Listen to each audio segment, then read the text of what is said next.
Hi, thank you for checking into our podcast here, and we are Nerds, Geeks, and Weebs. And I am Samuel, I'm Squid. and today we are going to start off by doing a list of top five tabletop games that we'd like to see brought to the table a little bit more often. Just to kind of set the standard here. We're just here to talk about general nerd geeky stuff or whatever or weeb stuff, and before we do the lists, we're gonna go around the table talk about ourselves. I'm Sam. I'm currently in school for accounting. We set this up on a whim, so this may be of just okay in quality. Right, I'm Squid. I am, I guess, the geek third of this little clusterfuck we decided to start up. I'm a big horror buff. I love anything horror, so you're probably going to hear a lot about horror games from me. I'm a LARPer. I play tabletops rather regularly. I'm really a story-focused kind of guy, so you're going to hear a lot of that mess out of me. Just to qualify also on that, LARP is live action roleplay. You've probably seen people hit each other with foam noodles. That's kind of what that is. YouTube Amp Guard, you'll figure it out. I'm Hav. I barely have an idea of what we're doing here. I enjoy a lot of the games. I enjoy board games, video games, anime, cartoons, whatever you got, I'll try it. For the most part, I'll try it once, at least once. We'll see what happens. All right, and that says all the emotion that you're ever gonna see out of Hav. So make of that what you will. I'm Geeks. So I'm gonna go ahead and pick us up from the start with the first list. So here are my 5 games that I kind of want to see come to the table a bit more often. Number 5 would be Arkham Horror, and that's gonna stand in for both the board game and the card game. I really just like I kind of just like the whole Arkham line of games from Fantasy Flight, and so those are 2 games I'd like to see come to the table more often. Go ahead with your 5. So number Squid. 5. Squid. I'm sorry. Squid. Yeah, Squid. We're not gonna. I'm Squid to the internet. I'm gonna edit out his name, which will not be mentioned again. Wait, I need to think of a clever name for me. Too late, Hav. You're Hav. We're here now. What was I doing? All right.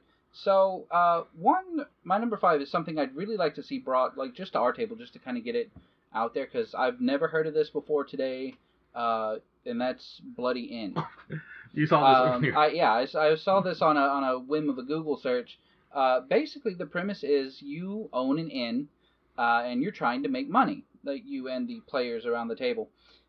The problem is, though, innkeeping doesn't allow for that much money at one time, so we steal from the customers, the patrons.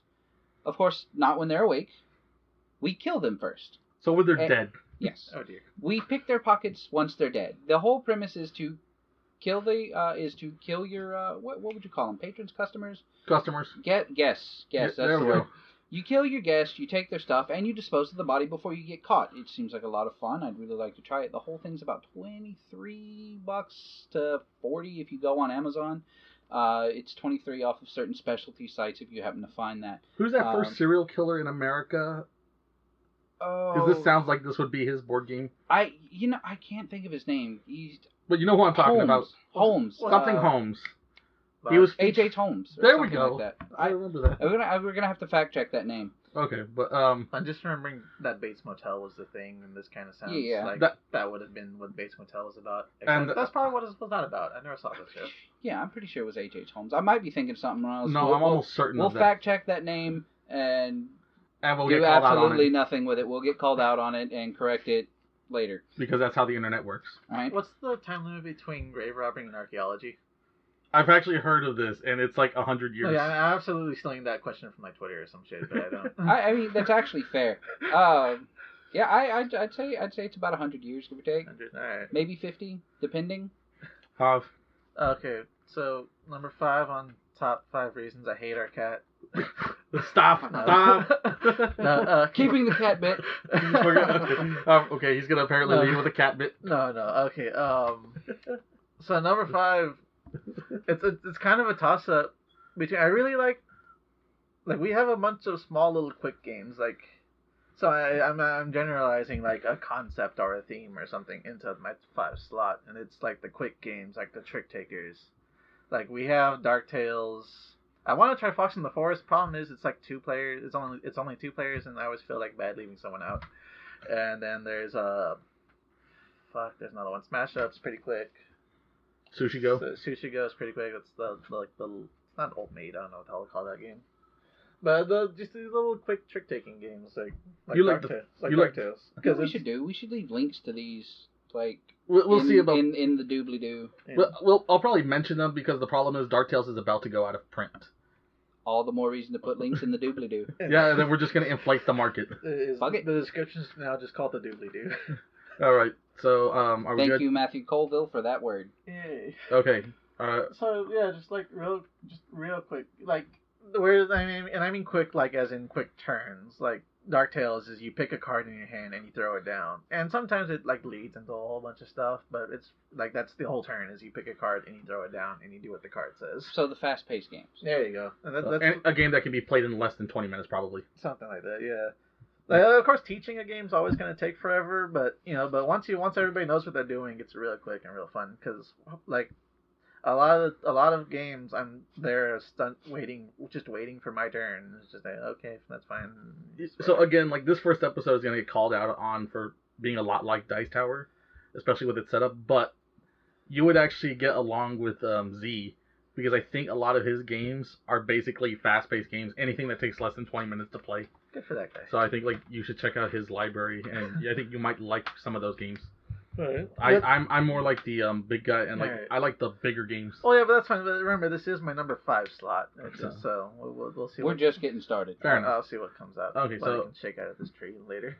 Okay, so I really was going on, and then we decided on this. But like my number 4 is Mage Wars, and it's also been called Mage Wars Arena now. And I want to stress the arena a bit because I like bigger games, and Mage Wars is basically you don't just build a deck, you build a spell book. Oh yeah. And you and your mage go to duel with another mage or other mages, and it's kind of cool because I don't know how to describe it. It's like a deck builder. Yeah. It's like a living card game. You build your spell book. Yeah. And the spell book's like if you've ever like traded cards in the bind like for Magic or Pokemon or Yu-Gi-Oh, and you have that binder with all the card pages. It's like a 4x4 of a card page in like a tiny little binder with a really cool cover. And it's pretty. It really gets you into it. And Squid wanted to play at one point, and we really need to set it up for him because We really should, because this sounds a lot like Zatch Bell, and I enjoyed the crap out of that TCG And it basically for the whole 6 months So that it existed. I looked up Zatch Bell, and this plays really a lot like it. And I really feel like Mage Wars is basically just Zatch Bell the reprint with new artwork because Zatch Bell isn't ever going to get redone in America. Who's the game company? Maybe we can get an interview and ask them. Arcane way down the road. Arcane Wonders, and the problem is I think they're jumping ship from Mage Wars right now because they're taking off with a bunch of other smaller games, and I kind of hate it. Well, maybe the company isn't who I should be asking. I guess I should be asking for what, the author? No, it's the company because they're the ones who hold the license on this. Well, I mean, they may hold the license, Like but the I person think whose the brainchild. entity. Oh, you mean like who holds Yeah. the idea of Mage Wars? Yes. I'll get back to you on that another time. But for I think my only real criticism of Mage Wars is I really didn't like everything you and your opponent of Arena. There's another version of it, but like you and your opponent in Mage Wars Arena start so far away from the opposite sides of the map, and basically all you can do is just throw all your creatures from your book at the. I guess the point is to like kind of build a little army. Yeah, and, like to me that's not what I imagine when I picture Mage War. When you throw the words Mage Wars at me, I don't picture minions go do the thing. I picture I'm gonna throw a lightning bolt at you. Right. you picture actual Magic the Gathering. Like, not everybody wants to play a summoner. That's Yeah, that's kind the, of boring. that's the thing, and that's. I haven't played all the characters we have, but that's what some of a lot of the characters I played end up boiling down to. Now, granted, one of the characters is a summoner, which is like I was fine with that because that was his I can't remember who it was. Their thing was summoning creatures and doing the thing, and I was fine with that. But well, again, you play like the standard wizard, and he still just summons creatures, and you have to go do the thing. Well, again, there's Mage Wars Academy, which is basically let's take out the arena, and you guys just go hand to hand, just go just go at each other right there. I might have to look into I mean, that. at that point, you may as well just reach across the table and punch the partner in the face. Like, Eh. whoever gets knocked out first wins. That's just Or you. loses. That's just Matt's game. Yeah. Squids. I'm sorry, I'm gonna have to re-edit that one too. Edit the squid. Anyway, We'll just make it a sound effect. Yeah, We'll make but it look, squid. Whenever you say Matt, we'll make the squid sound effect. And so then- just like a squirt. Yes. just a squirt of ink. Oh god. This is gonna get rated That R. can real that quick. can be my sound effect. You can bleep out all my cuss words if you use the fucking squid noise. We'll get I'm back. completely down for that. We will see. We will see. But again, like and like I said, I'm gonna qualify this as like for me, Mage Wars, Magic the Gathering, the good edition. Squid. Number 4. I'm gonna have to share one with you. It's a little bit higher on my list, being Arkham Horror. Oh wow, crossover. Now I love the crap out of horror.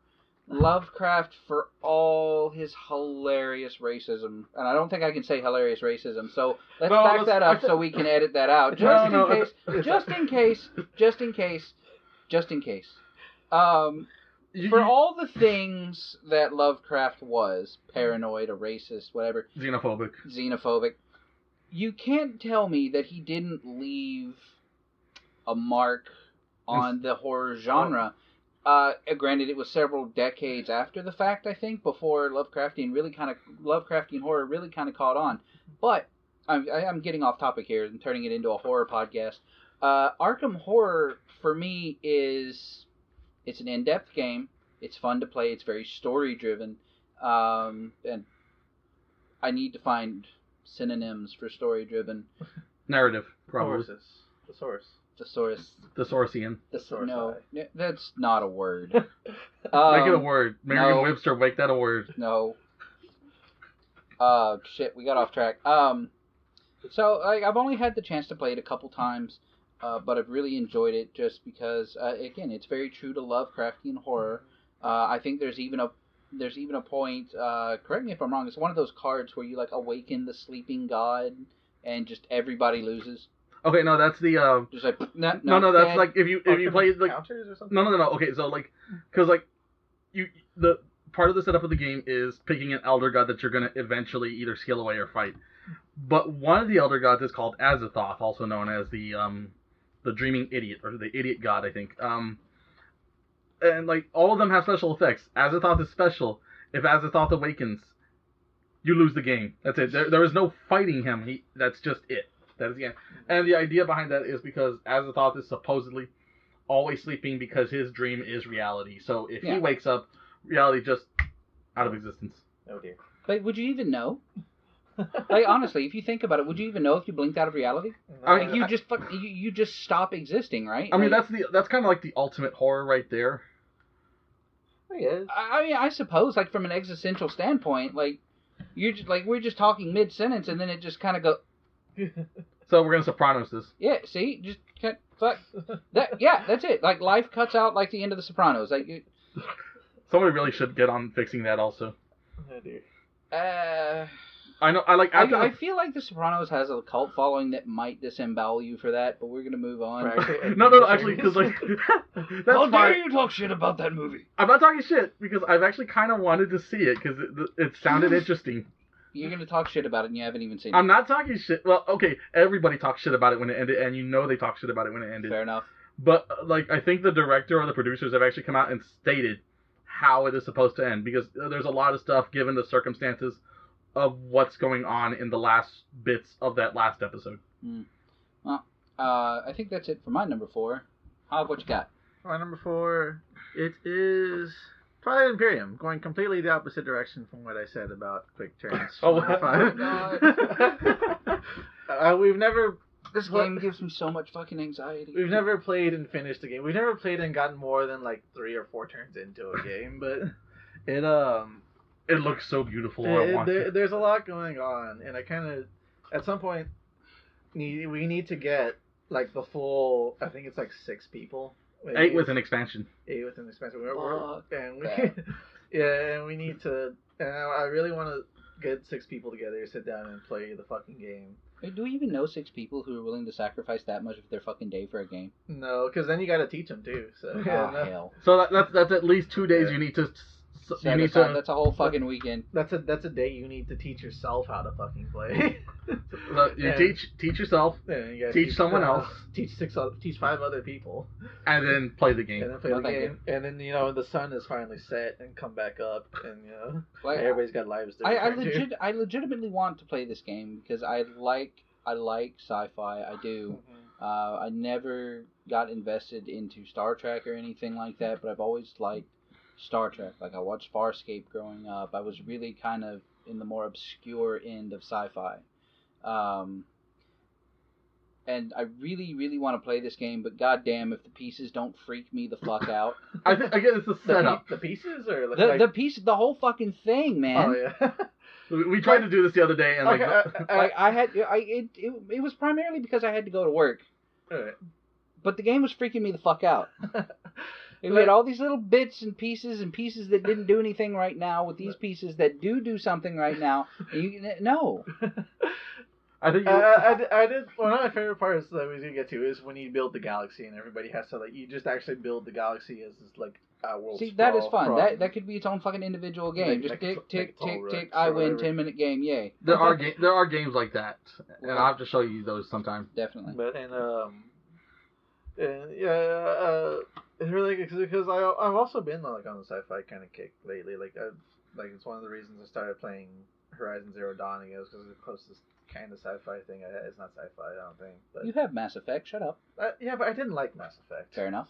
Wait, which one? I thought you liked the original Mass Effect. I didn't like any Mass Effect. That was the only one I played. Nope.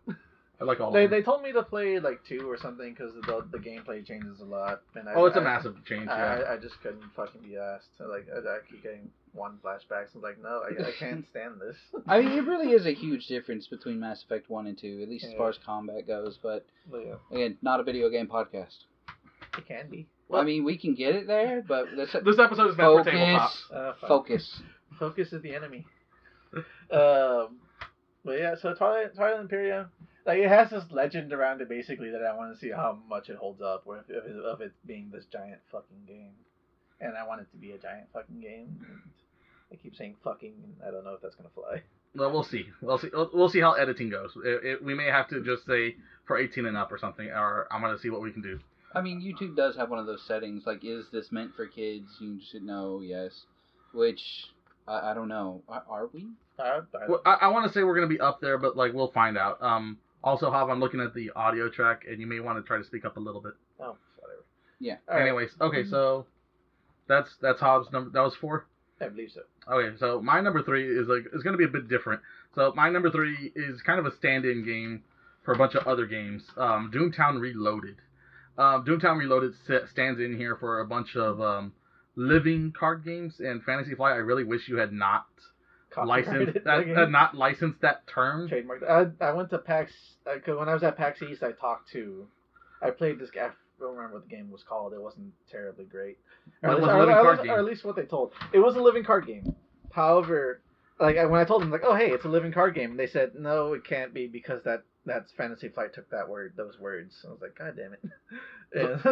There's a bad habit that some industries, the nerd industries, have in trying to do this, because I don't remember if it was Magic the Gathering or Pokemon, but one of them trademarked collectible or trading. I don't remember which, but it basically forced other games to try to make another umbrella term. Did I say PAX East? I think I meant PAX South. I don't know what the fuck I said. You did say PAX East. I meant PAX South. So anyway, sorry. So yeah, now you just gave away part of our location. I know. Oh well, whatever.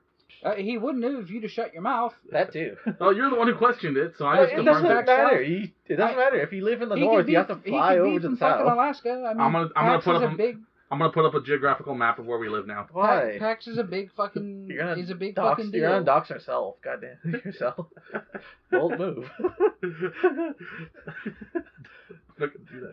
Well, anyways, no, but okay, so I hate trading card games so much.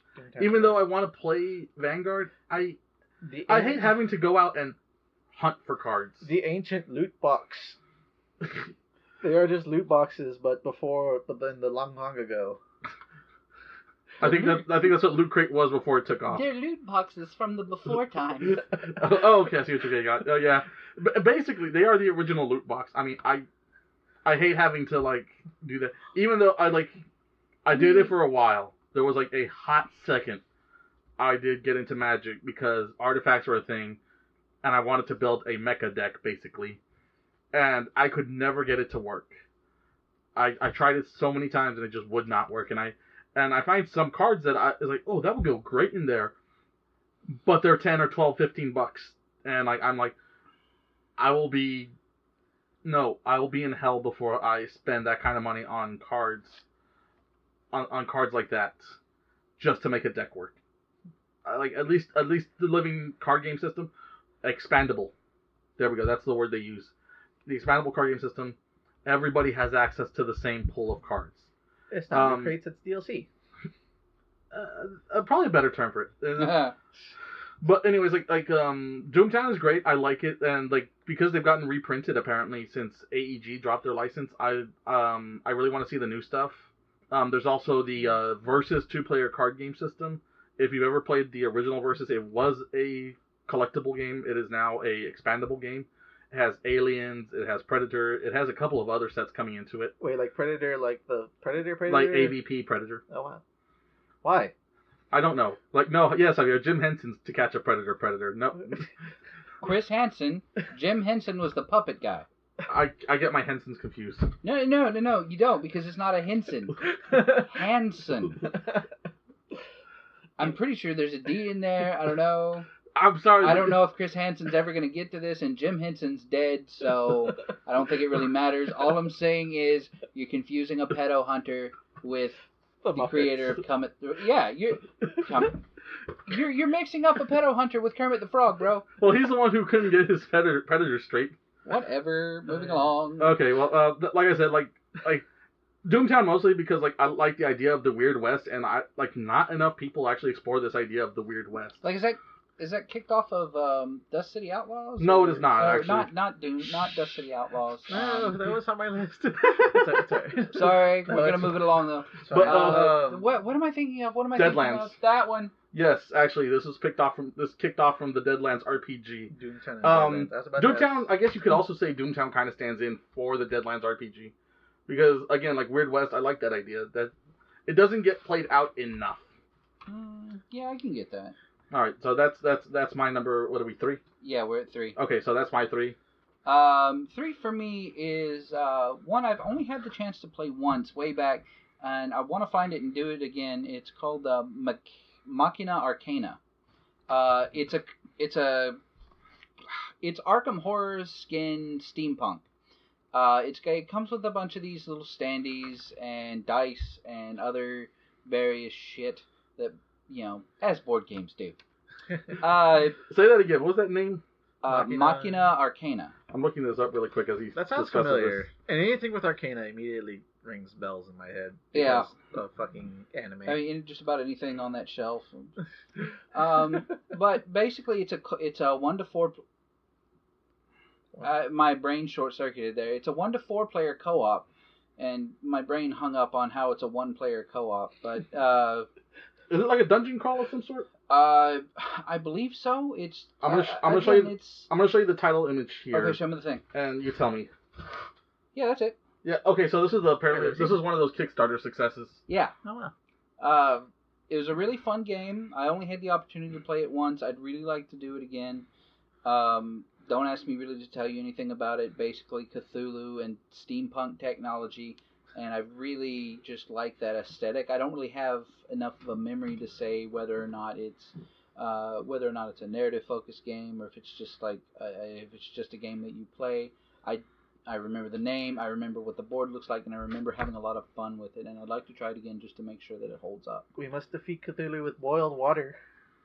I mean, you have a better idea? Just stop believing in him. I mean, the minute you stop acknowledging his existence, I'm fairly certain he'll go away. I don't think that's how Cthulhu works. I mean, like, people have made this argument about God, and I'm fairly certain, like, Cthulhu falls into that category, too. Yeah, we're not going to go down that rabbit hole. We're not that kind of podcast. Fair enough. I'm just saying, if it works for one kind of God, it should work for the elder gods. I don't think the Elder God...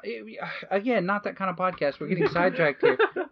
What's your number 3? My number 3, which really should have been my number 5, not because I like hated more or anything, but because the concept of the lists is like we would like to see more often, and this game we already play fairly regularly. And I was gonna say I was gonna try to qualify that, and I forgot too late. Yeah. So, like try to avoid games that we already bring to the table. Yeah, I'm putting on regardless of what you go said. ahead. But so this is my number 5, which bumps my 4 to 3 and my 5 to 4. This is your 3. Go ahead. This is my number 5. Bumping on which down. Is it's Red Dragon Inn. It kind of falls into that kind of. It's not. I guess they're like medium-sized turns. They're still fairly quick, but they take a little bit depending on what you're doing. Unless you get to gambling. Gambling's kind of. They have a gambling. Just the game that where it expands. You can throw it into the actual Red Dragon Inn, or just play it by itself. And so, like, whenever you start gambling, you just go and play an actual completely different minigame. But no, Red Dragon Inn. It's number 5, not because I hate it. I hate it more than the others or anything. It's number 5 because we already play it with a fair amount of regular. Well, I mean, like 6 of regular. We should get that. I'm sorry. We should get that gambling thing and just go set up the whole thing at like Sparkling City or whatever. To be fair, like or 7 our local game store. LGS, I don't know if I can. I don't know if I can fucking. We're not sponsored. We're not sponsored. We're not sponsored. We can't say names. But, I mean, we can. I guess it's just, what, free ad revenue, right? It's not ad revenue, but Like, not ad revenue. Go do this thing because they pay me to tell you to go do the thing. Yeah, pretty much. Well, anyways, so Red Dragon Inn, it's really fun. We've yet to run into anyone who's played it and not liked it. I need to see. We have one friend who played it with. I'm not entirely sure how he felt about it, but it's really fun. There's a lot of fucking care. I really don't recommend like buying one of the big packs. I actually kind of want to recommend buying some of the allies because it's so much cheaper. Buying like a couple of sets of the allies and playing with those because it's all the same fucking game. But it's fun. It's fun. You play a card, you do a thing. There's the gambling takes a little bit of kind of getting used to, but I mean that's the hardest part of the game. Yeah, and if you don't do the big gambling thing, we just had a big spiel of the gambling. It's just it's basically you take turns trying to win the game, playing a card that says when you win the gambling. It's basically. I'm sorry to cut you off there. I would honestly argue that for the way the game goes, just for pacing, for the argument of pacing, gambling actually throws a huge. It's like hitting a speed bump going 20. You're going, bam! Yeah, it interrupts the flow. Yeah, exactly. It interrupts the flow a bit, which. And then switching back is just as jarring. If you have a long round of gambling with this game, which we've had some good rounds. And we've had long rounds of gambling, especially when you have a lot of players. Well, okay, we're done. Who the fuck's turn is it? Right? Nobody remembers where we left off. I guess the first person should just leave their gambling card in the middle. Whoever started it, and then everybody else can just do something. But I guess that's really something. Yeah, that's a good idea. But that's really something for the table. That is honestly my only complaint as far as that game goes. It's a lot of fun. It's easy to teach, easy to pick up. You can usually get a decent pace going after the first game. And again, it's a lot of fun, especially if you're social. A lot of the characters are pretty fun too. Like there's one of the characters I just bought is a wrench, and he's a kobold artificer. And then there's one of the villains that I also just got. He's a villain with a blessed object. Oh, Morgoth. Yeah. Instead of like a person with like a cursed sword or something, he's a villain with like a blessed sword. So, and a lot of the fun comes also from the artwork and like the names they give the cards. And I've always find it better to just say the name, to actually just read the name of the card as you play it, because it's like, oh no, I left a knife in your back, or like some of Hogarth's I need to learn his name. I just bought the character. Morgoth. I think it's Murtok. Morgoth or something like that. Something like that. Yeah. His Hogarth. My sword hurts even despite the god, actively holding it back, and the artwork is like the little spirit in the sword trying to like she's like yanking his mouth trying to get him to not attack, and he's still swinging the sword. Like eventually, like we're gonna have avatars to represent ourselves in this podcast on the YouTube, and I just realized I know what your avatar's gonna be. Is it Hogarth? It's not gonna be Hogarth because like Wait, are we talking about the kid from the Iron Giant? I think that's the name we're accidentally saying right now. Yeah, yes, that's exactly what we're saying right now. Murtok or something. But anyways, like the character, The character from MASH? the Murtaugh. the avatar I'm going to use for Javier Oh. is going to be something like Murtaugh, in just that it's going to be like some kind of hyperactive hedgehog dragging along this sloth or something like that. Oh, fuck, what was that game? There's a game where it's like a weasel and like a bunny, and he's chained to a bunny, and he uses the bunny to like he throws the bunny.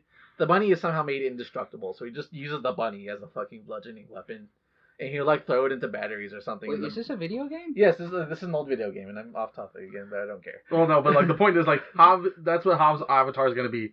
It's going to be something just forcing him along, because that is Hav in everything. Hav's avatar should be that fucking DMV sloth from. Like if I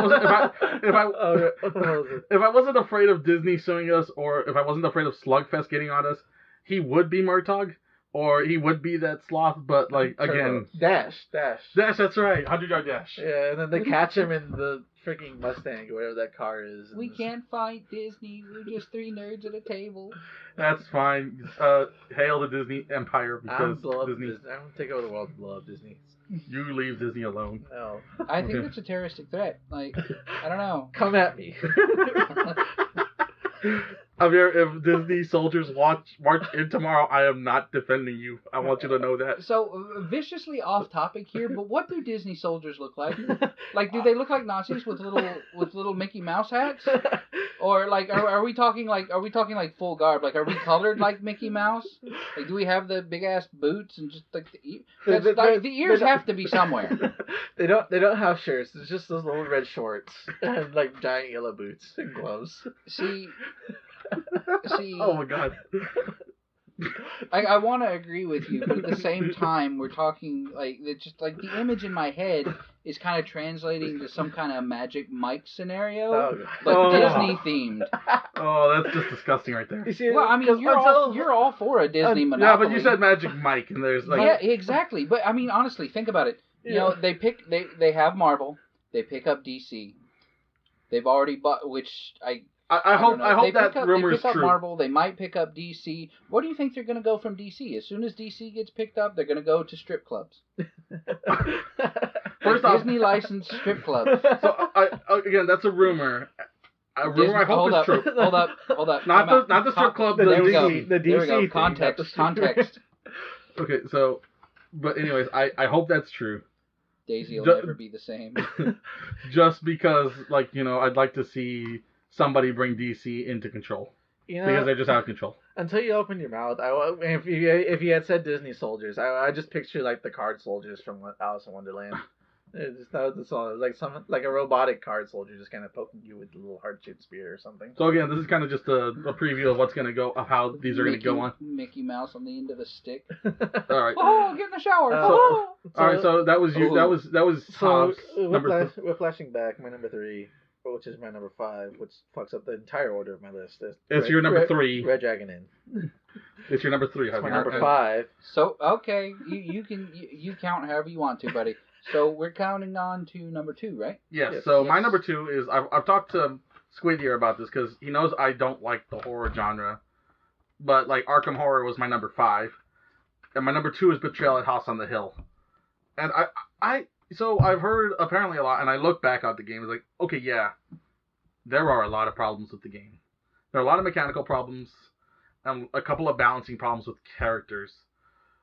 But it's just fun. I kind of enjoy that idea. I'm sorry, I too know. What was the game again? Betrayal at House on the Hill. Oh, Betrayal.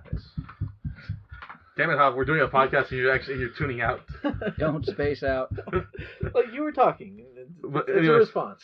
All right. Well, anyways, like I like this game. Like I first off, I don't like B-rate horror. I don't like B-rate films in general, just as a principle, and I don't like horror, the genre, kind of also on that same principle. But when it comes to board games, I'm more open to these ideas, and this horror B-grade movie setup that is Betrayal at House on the Hill, I really like. I played this game once with our other friend, and like I kept falling into apparently like a den of 8-legged monsters who shall not go mentioned. Las arañas. No.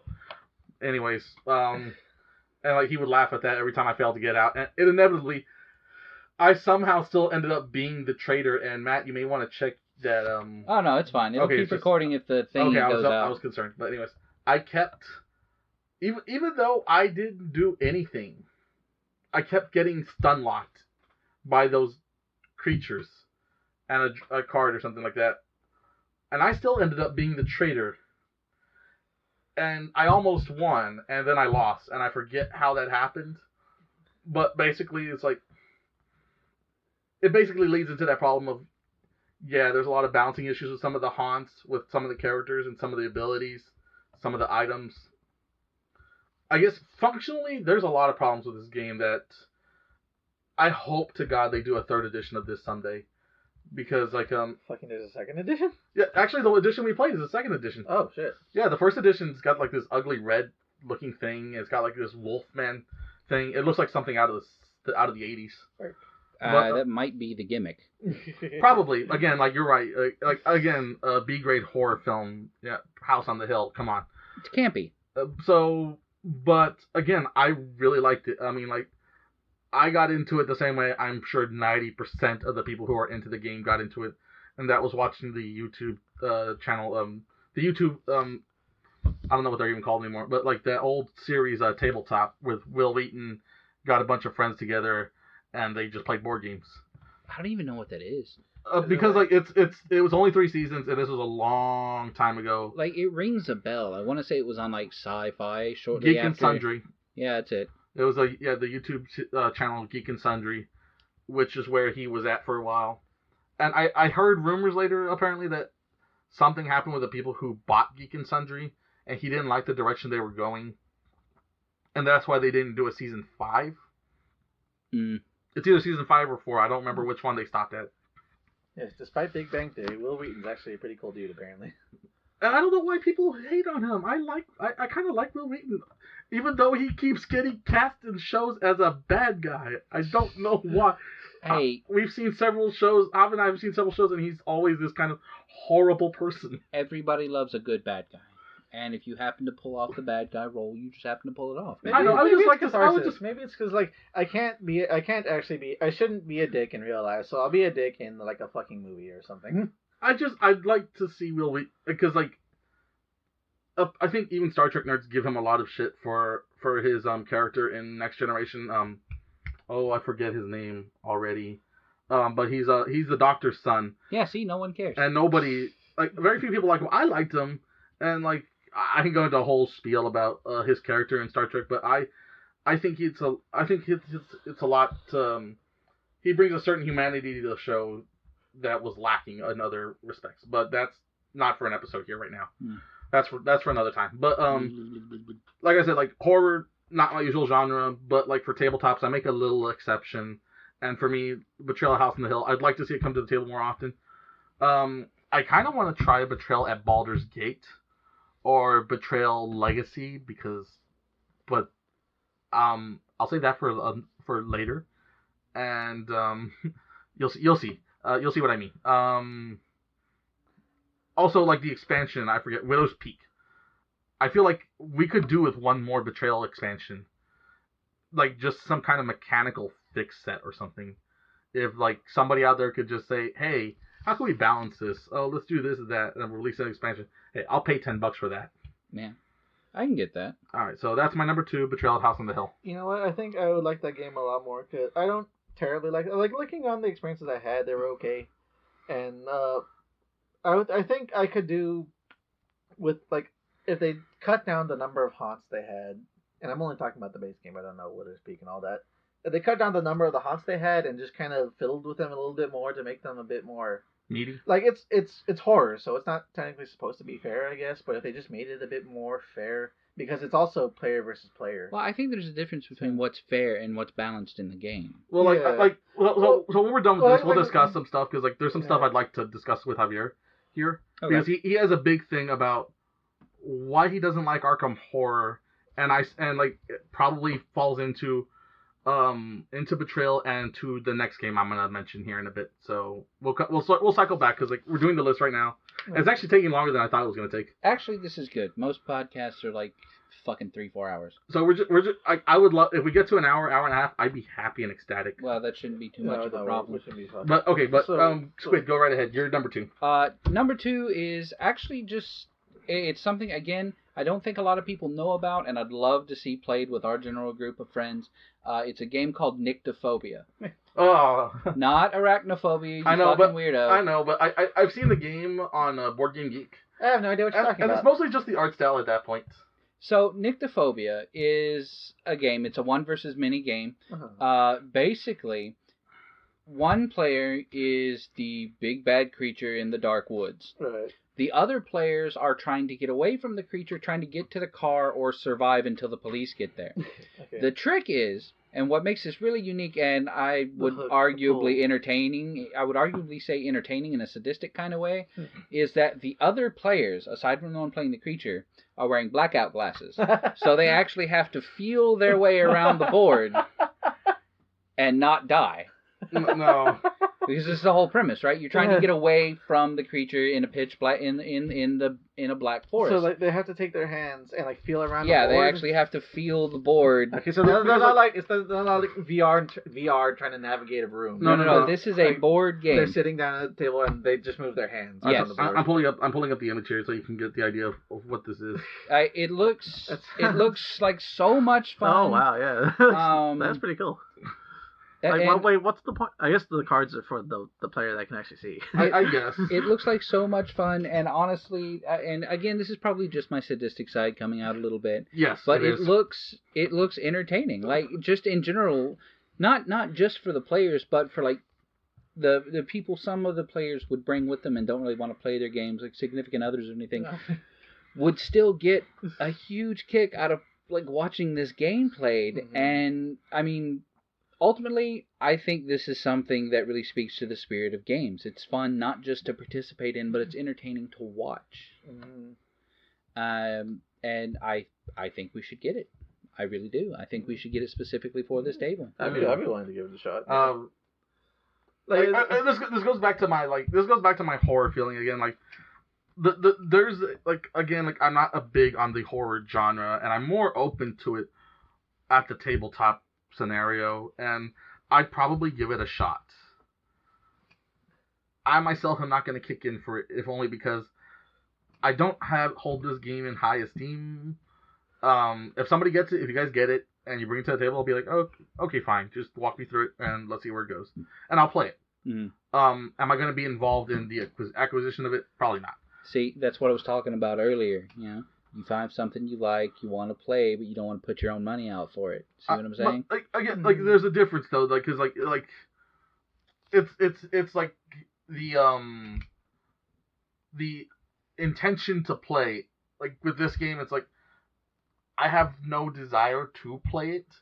I will play it mostly as a result of it being brought, and if it's going to bring us together to play it, I'll play it. It's not going to be my first choice. So of being game. a team player. It's like yeah, because like you guys want to play it, like let me put it because like it's hard enough to get us to the table to play a game sometimes. Yeah, but like if this gets us to the table, I'll do it to support the idea of us getting together to play a game.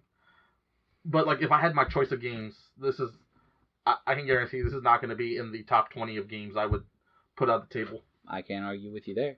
But again, but like and again though, but like I'd be more open to playing Nychtophobia than I would be to something like watching Saw or watching Paranormal Activity. You know what's weird? You say you don't like the horror, and I don't really like it either. But like, we want to try a locked room experience, and those are mostly horror experiences. Well, they're not horror experiences. They're not always. They're more like thriller. I think it's like it's the theming of the escape room, and like I would love to do an escape room. Like it's still one of my top things I would love to do one day. Yeah. But anyways, well, there's one locally, right? There is, but like again, like I think there's like 2. Escape rooms also come with that little high price point, $35 a pop. It's 30. Is it really 35 a head? Yeah, that's what I think. That's what I thought it was. Last time I looked, I thought it was 30. But yeah, but still, it's up there. Well, either way, we'll check it out because I'm for this, and I'm like a tipped employee. So again, like they also recommend. There's like usually want to go in with like maybe usually 4 people. Right. Just because of like usually the scope of things there are to do. We can find someone. I'm sure we could. Especially if we just like kick in $10 a piece or like the other person's. Fucking I guess. It's like $40 out with the two with of most us. of the people that we know, I don't like. Okay, so I don't think he's gonna. No. He's not functional. Well, before we start naming more people. Hang on. Before we start. That's why I named. That's why. That's fine. And I get where you're coming from, but again, we don't want to go throwing out even nicknames of other people. Okay, fine. Then I'll take that back then. It's fucking recorded now, isn't it? Okay, well, we'll see. It's fine. We can get it in editing. It's not a big deal.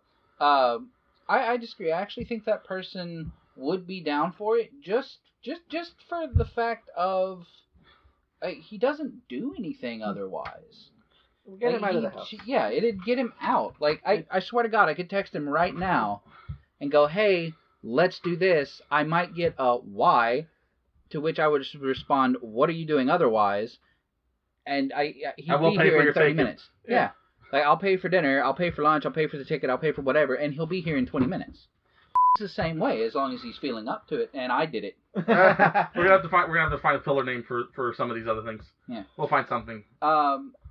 But yeah, I don't think nicknames will be that big a deal. I mean, So people are gonna know who we're gonna talk about. The people who are gonna hear it are gonna hear it. People's real names are on, like Dice Towers. People's real names probably. Yeah, but I know Shut Ups and Sit Downs real names, and it's what. Is Queen's his real name though? Is it part of his real name? It's part of. I'm pretty sure it's part of his real name. There's like a. Well, anyways. My point is, I don't think we'd have a problem getting another person or two. Again, it's our circle. It's a financial issue because our circle are all poor people. I think it's mostly a financial thing. Yeah, we'll be all right. It's fine to have those doubts, but let's try it before we start saying anything. Fair enough. I mean, again, so, Squid's number 2, Nychtophobia. Yeah, Nychtophobia. Try it out. It's a pretty cheap game. I want to say it's anywhere between the $25 to $40 range. That's just off the top of my head. Pick it up if for no other reason than to watch a bunch of weirdos claw at each other at the table. Aha, you're number 2, sir. So, I'm gonna tell you right now, I kind of borked up. So, like, I have a 2, a 1.5, and a 1 because there's three other. So just choose like the most that you would like to see brought to the table. Like the least played. I'm telling you, I'm going through all of them. I'm just telling you. I love that you like went through the time to go borked up when we've all been saying fuck for the last 45 minutes. Just go ahead. I switched between the two. Anyways, so number 2. Deck is another, like I did number 5. I did quick games. Like number 2 was another one. Like I want to play more deck builders. I like deck building games. I've had a lot of fun with them. Like there's the Marvel one I had a lot of fun with. There's the Tanto Kure. Tanto Kure was a lot of fun. If a bit weeby, but that's what he has him. We're all. What were you watching just? What were you watching just like 10 minutes ago? Tanya. Saga of Tanya the Evil. There you go. Yeah. So, but anyways, the deck building is. I like there's the Marvel one. I kind of want to try Dominion, if only because it's like the fucking. It's the most flavorless of deck builders. The deck builder is like the first deck builder, but yeah, deck builders. Tanto Kure, Kamigami. They all left my head the second I said it too. I had a bunch. Millennium Blades. I like Millennium Blades. It's not really a deck builder though. It kind of is. Wait, isn't that fighter with like the standees and shit? No, that's BattleCon, and that's later. That's for later. Well, that's another. My short list, and I'll explain that in a bit here. Okay, cool. Real quick sidetrack though. What do you call something like that? What do you call BattleCon? What do you call a game like BattleCon? It's just a fighter game. It's a fighting board game. They've been more popular recently. Like even at PAX South, I played. There was like Dice Throne. There was like 2 of them. Like Dice Throne's a fighting, kind of like a board fighting game too. It's kind of like they're trying to find a way to take the fighting video games genre, and analog it so that board gamers have a way to play fighting games. Yeah. Okay. Like for the longest time, it's mostly been decks and card type systems. And level 99 is really big because they have BattleCon, and they have what's just called the Exceed system, and they're trying I mentioned the Versus 2-player card game. There's another Versus system that's like a. Oh, I'm putting Dice Forge in there too. It's not a deck builder because it's like a dice builder, but it still fucking counts, and I still really want to play it. I think just the same. We kind of hijacked Hobbs' entry here. What were you saying? Well, the problem is I'm basically done with it. The problem with that is I appreciate it, but like I was basically done with the thought. I think a better name for it, and it's weird that it's not on the Board Game Geek list of mechanics, is engine builder, because like Dice Forge would be an engine builder. It's not building a deck, it's building a dice. Yeah. And like I want to build the dice. Mm-hmm. There are other games that do this where like you have a central thing that you're pulling from everyone, but you're putting into it multiple components that are meant to work together. Right. Deck builders are just the easiest to do, and Dice Forge does it with the dice, where you replace faces of the dice with other things to better pull. I need to find more deck builders. We have like the Marvel, we have Tonto Kure, we have. I'm counting Millennium Blades. Like I can see why there's a big fucking glaring flaw in that inclusion, but I'm counting it. But yeah, I really just want to play more deck builders, whereas like you build up to like this big functioning. Like I like how you put it, like the engine builders, like where you build like. I would call it like Millennium Blades. I would call it engine builder a little like bit. It's your fault whether you succeed or fail because of the choices you made. And that's a very vague statement that can actually appeal to most things, but still. Okay, so deck builders. All right, so that's Hobbs number 2. My number 1, we actually have none of these games, and I really want to, but it's another placeholder. It's Hobbs does not like the Pandemic series. He doesn't want to play the Pandemic Legacy series. I have no actual like complaint about it when I look at it. I couldn't fucking get into it. Well, I'm just gonna say the whole Legacy series. I want to play Pandemic Legacy. I really, really, really want to play Risk Legacy because Cavalry Bears. Like bears on horses? No, people riding bears like they're horses. Oh. Bear cavalry. I was gonna say, wouldn't that be bear cavalry, not cavalry bears? Well, anyways, but the point though is. What's more terrifying now that you think about it? Bear cavalry or cavalry bears? Where the bears are riding the horses, because the fucking horse it would take to carry a bear. Exactly. And the bear to be sentient enough charging at you with a big old talwar and one of those fucking like a horse can already a horse can already put its hoof through your sternum, and if you the right kind of horse, yeah. If you piss it off enough, like a horse that's strong enough to carry a bear into battle, like you don't fucking deal with it. You don't mess with that horse. But but legacy games, Risk Legacy, Pandemic Legacy. I want to play a legacy game that's not based off on other games. The problem is there's only 2 of those. Yeah. As far as I know.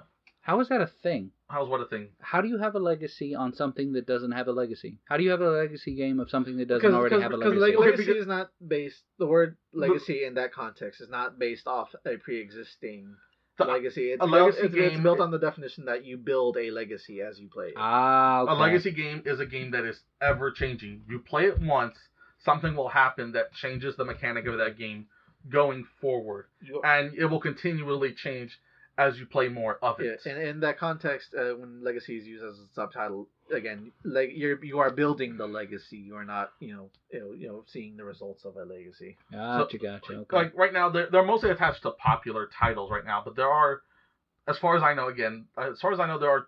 Oh, I take that back. 3 legacy games. Yeah. Now that I think about it, I might have like another 1.5 and a 1 1/3 and then a 1 on this list. you shortlisted yourself, damn it, Javier. Okay, that's called shortlisted. 5, and then that's fine, but that's fine. Just prepare the whole list.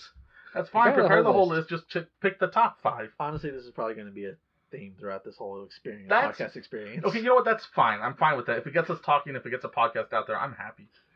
But anyway, so the only 3 I can think of that don't stand against something else are Seafall, Charterstone, and King's Dilemma, and I've heard horrible things about Seafall. Shut Up and Sit Down, I think, even said, Seafall is good for pick it up, open everything up, so you can see how everything was designed and how everything interacts with itself, and then put it all back, close it all back up, and gift it to somebody who might actually enjoy it. Damn, it's harsh. But it's harsh. But I've seen it, played a few times, and Man, I really don't want to call it a bad game, but man, is it a bad game? So to sneak in my, I mean, have we not played it? We have not. Played it? I told you we have no legacy games. I put this because I want to probably buy the game and then give your own opinion. To sneak in my 2 3/4 pick, King's Dilemma. I really want to play it because I've heard. Basically, I'm entirely going off the shut up and sit down review, but I still want to play it. Anyways, but we'll circle back to Hav for that a bit. That's my number one, just kind of the legacy series in the whole. I mean, you basically just covered everything, so you don't. Squid. Oddly enough, my number one isn't so much a board game so much as it is, I don't know, what would you call an experience? Microscope. Okay, you're gonna bring this up, and I tried to get us to play the other day. No. Yeah. I know what I'm doing. I know. What kind of game would you call Microscope? Microscope is a world building tool. I think okay. if I had to assign it to something else, it's a world building tool. Okay, so there is some difference, but Microscope is the closest analogy that I could get for this, and that is 10 Candles. Now, it's for all intents and purposes a tabletop RPG. No, I said tabletop, so RPGs qualify. Okay, so the big reason I enjoy 10 Candles is, again, it's horror based, or you can use the system in any way. Really, it doesn't necessarily have to be horror based, but the system seems geared more towards the horror. It is geared. It's definitely geared more towards horror. The whole idea is geared towards horror, but the main reason I enjoy it is because, again, it's narrative focused, and it's not just from the game master that your narrative develops, it's from all your players. So there's literally never one game that is the same. I may add something, but there's a truth mechanic at the end of every round where every player establishes one truth that now has to happen in the world. So for like a brief moment, you're kind of warping reality. As it were. So now, when the game first starts out, everybody has fairly equal narrative power. But as you go and you start losing candles, you start losing rounds, more of that narrative power leaves the players and comes to the person running the game, the GM or whatever the fuck you want to call it. And I really think that helps instill the gravity of the situation you're actually going through, because as the situation develops and it gets more and more desperate, you not only as a character but as a player lose more control over your own life, over your own character. And life is big air quotes. We're not shadow realming people if they lose. Although that wouldn't stop you from trying. Fun, right? Like, you fail to hit the zombie and you wang yourself in the back of the head with a sledgehammer to the shadow realm with you. But this is why I fear a game-based economy, because I'm actually scared of somebody inevitably finding a way for that to happen. I mean, nah. No, not nah. That's a horrible thing. Honestly, could it be any worse than what we're going through right now? Yes. Like we're going through what is unanimously considered, or I want to say unanimously, I don't know where anybody else falls on this, as an unfair system. The corporations have the money. So what do we say about this not being one of those kind of podcasts? Yeah, I know. What I'm saying is, at time of recording, they've actually declared it a pandemic. At time of recording, we're not dead. They've actually the WHO is at time of recording to date this podcast. The WHO has, like, I think today or yesterday, the World Health Organization actually declared it the coronavirus a pandemic. Holy crap! See? We're playing Pandemic, the board game, in real life. Okay, so yeah, ultimately, we go from this corrupt system to where it's basically Dark Souls rules, right? You want to stay alive, you want to win, you get good, you learn the fucking game. Well, like we go from a cash-based economy or whatever the fuck you want to call it to a skill-based economy, and I'm for that. I am not. You and I have seen. We've watched Yu-Gi-Oh! We've seen how those systems calm down. Like a skill-based economy with some exceptions. It's not like I won this game and now you are my slave. It's like, okay, I mean, I'm down. No. So it's we here at Geeks, Nerds, and what the fuck are we? Weebs. We here at Geeks, Nerds, and Weebs do not in any way condone slavery. Non-consensual slavery. No, non-consensual slavery. No, we do not consent. We do not endorse any kind of slavery whatsoever. Fuck you. BDSM is a thing. Non-consensual slavery. 2/3 of us don't kink shame. I will hardcore kink shame. Moving along. Also, footnote: the nice thing about 10 Candles is you get to light candles on fire. That too. The problem with each time we have played that game so far have been the candles and the mess. We have almost burnt the house down every time. Yeah, it is a bit messy because you do play with actual candles. You're supposed to. You're supposed to. If you're gonna play with them though, I recommend getting like those Santeria candles or whatever. Those long, tall ones that those are like the best kind of candles, right? I don't know. I don't know what they're called. The ones that have Jesus and like the Virgin Mary on them. Those take forever, man. Are you kidding? They're supposed to. Yeah, you want them to last longer. You want them to take forever because one of the issues we had was the candles kept blowing themselves out. Yeah, I thought the point of 10 Candles was this game should be played in about 3 hours. So it is. So the candles should. The game also calls for those tea candles rather than anything, and I don't know if like maybe they had a good time playing it, but like for us, it really depends on the people you're playing with. Yeah, because our pacing sucks balls. It does. We keep getting distracted. If you couldn't like tell. Our pacing sucks huge nuts when it comes to tabletop RPGs, which isn't a problem. But when you play something like 10 Candles, when you're supposed to use those little fucking tea candles. Get bigger candles. That's all I'm saying. All I'm saying is get bigger candles. Make sure they're in a glass jar. Don't burn the goddamn house down. The 10 Candles police aren't going to come bust down your door for like you using a non-regulation 8-hour burning candle. No one else cares. Just again, recommendations. Fireproof bowl, maybe one of those bowls they toss chicken wings in the back of the kitchen, if you know what I'm talking about. One of those silver bowls, and like the big old Santeria candles, and you're good to go. By the way, Javier, thank you for giving me one of the hardest Google search images to find. What? My 10 Candles police. Blue waffle. No. You can't even fucking Google blue waffle anymore because you literally just get blue waffle. MySpace murdered that. Okay, MySpace killed it for everyone. It's not even funny anymore. If you try to do it, they will actually pull up a blue waffle and look at you like you're retarded. I will say this: one third of Geeks, Nerds, and Weebs does not condone memes either. I'll give you a hint as to which one they are. It's me. The Weeb is the surprise. You know what's fucked? You're probably the one out of the three of us that's gonna be a meme. If anybody has a chance of being a meme at some point, especially if this takes off, it's gonna be you. I am not gonna be. Trust me, I am not likable enough to be turned into a meme. It's just him with Grumpy Cat's face on it. Can we do? Smile. No, smile, goddammit. We're going to censor your face. You know what? That's your online avatar. We're gonna take a picture of you and we'll just put Grumpy Cat right now. It was gonna be a cat face of some sort, but it's also gonna be Hav's avatar. Grumpy Cat. Actually, Hav's avatar is gonna be our cat. Oh wow. Why do you hate Hav so much? I don't hate Hav. He doesn't like that cat. You know what? I think Hav just like saying that. I think he loves the little thing. The cat's a filthy we turned off on a tangent. What? Number one for me. The theme of this podcast. That pacing seriously. Issue. That pacing issue we were discussing earlier. Number one for me is 10 Candles. Pick it up. PDF is really cheap. I think the PDF version cost me like $12. The hardback copy is like $15 or $20. If you really want a physical copy. If you really want a physical copy. Which is not that bad, all things considered. It's really not. You'll get it through the mail. I don't think you can really pick it up in stores anywhere now that I think about it. You can't.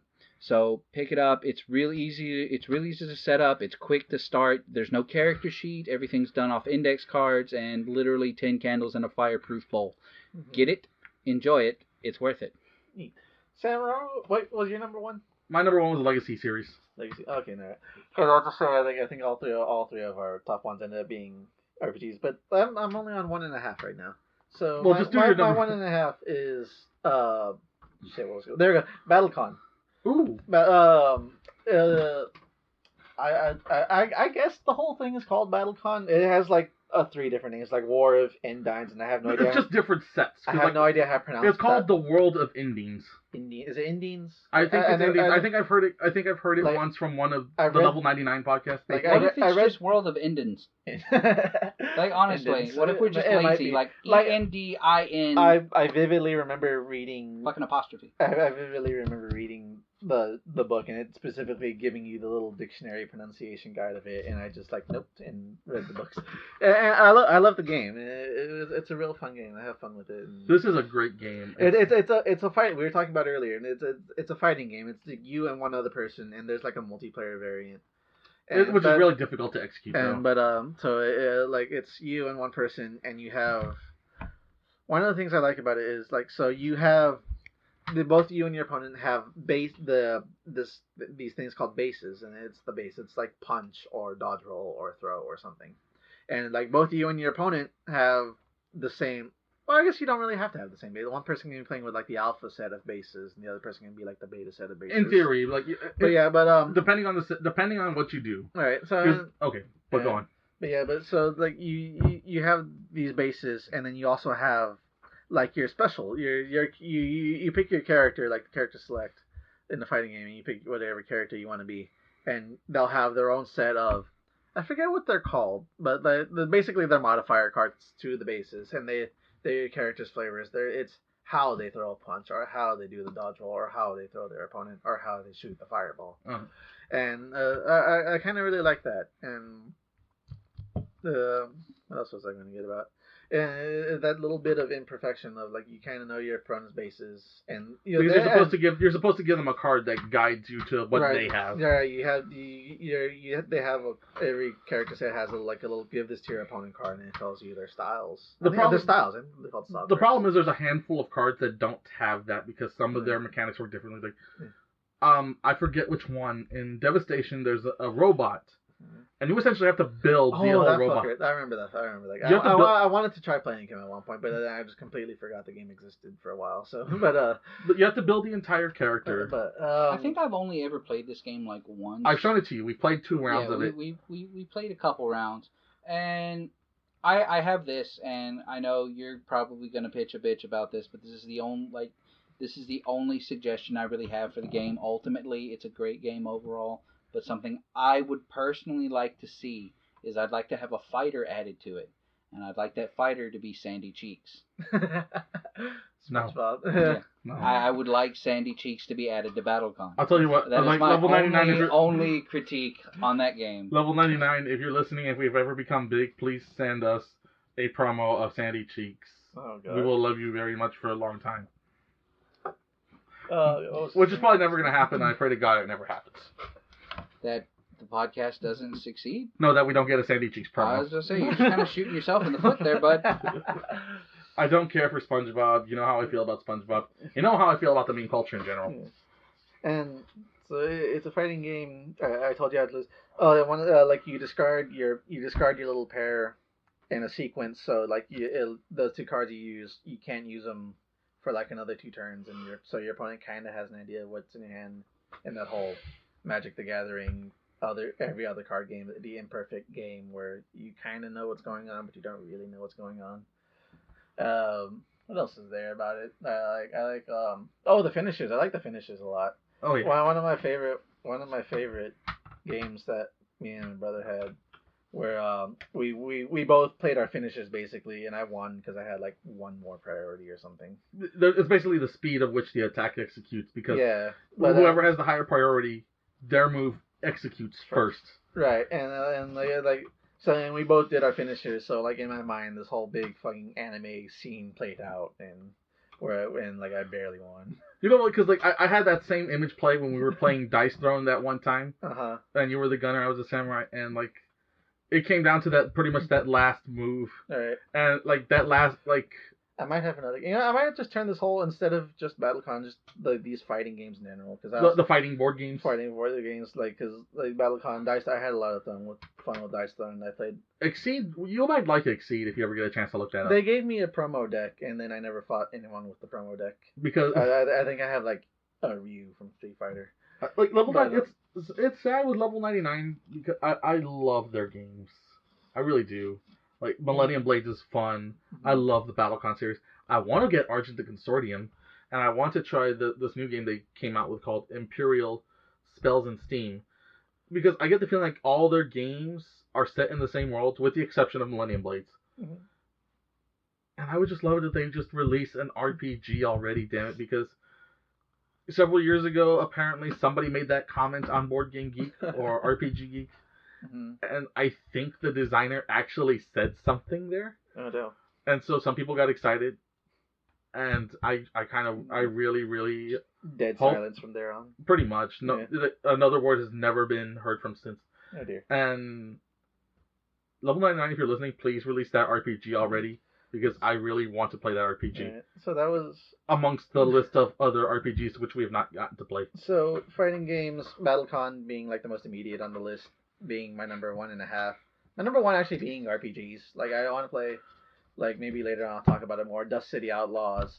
Like I desperately want to play more, but I also desperately need to kick myself in the butt and make a scenario of it. I have kicked you several times in the butt asking you to get us to the table to play it.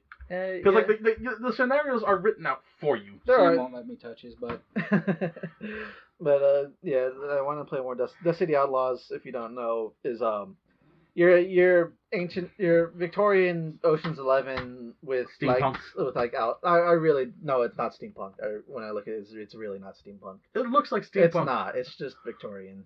So it's just Victorian Ocean's 11s. The players. You're not paladins. You're not wizards or whatever. You are thieves. You're part of these crime families. They call them cartels.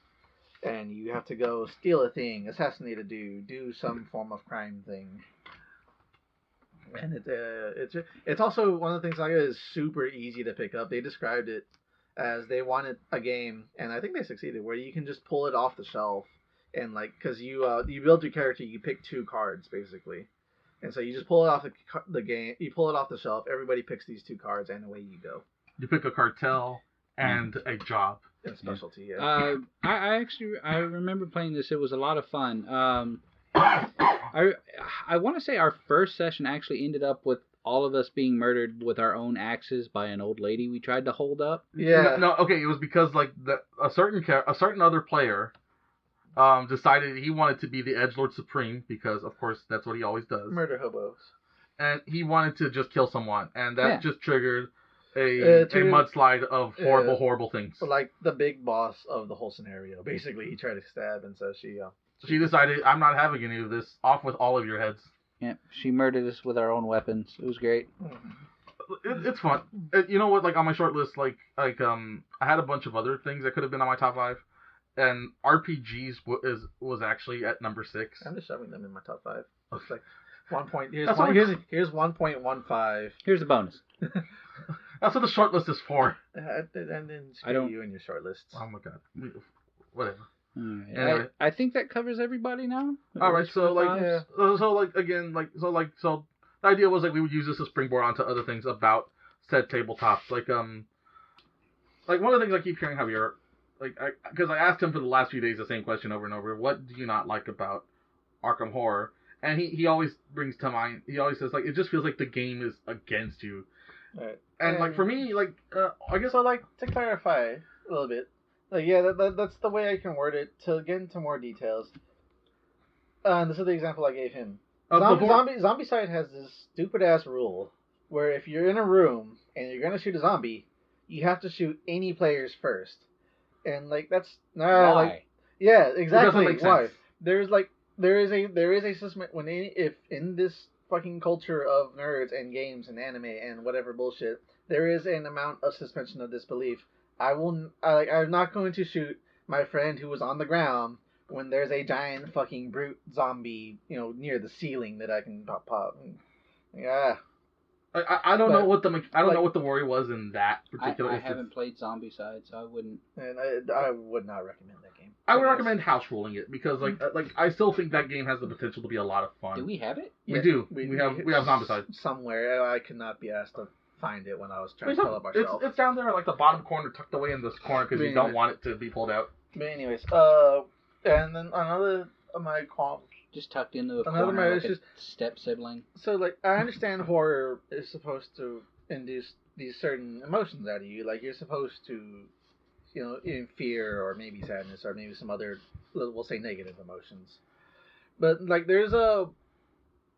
you are never, more than, 2 bad rolls away from just being eliminated.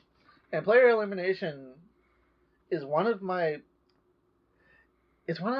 like, and it just goes for any game really. I don't like player elimination because then like someone's just sitting there while everybody else has fun, and it's not like I have no answer to the problem. So like it's a problem I put up with, much like our cat. It doesn't fill me with dread. It fills me like, why should I bother if I'm just gonna die in like the next 2 rolls? Because it's always like the dice, like only a 6 is a success, and like a 1 or a 2 is a failure, and everything else is effectively a failure. Well, like, and it's like, no, I don't. Why? I think. Sorry, I think that comes from. I don't think it comes from the horror genre per se. I think it comes more from the. How do I put that?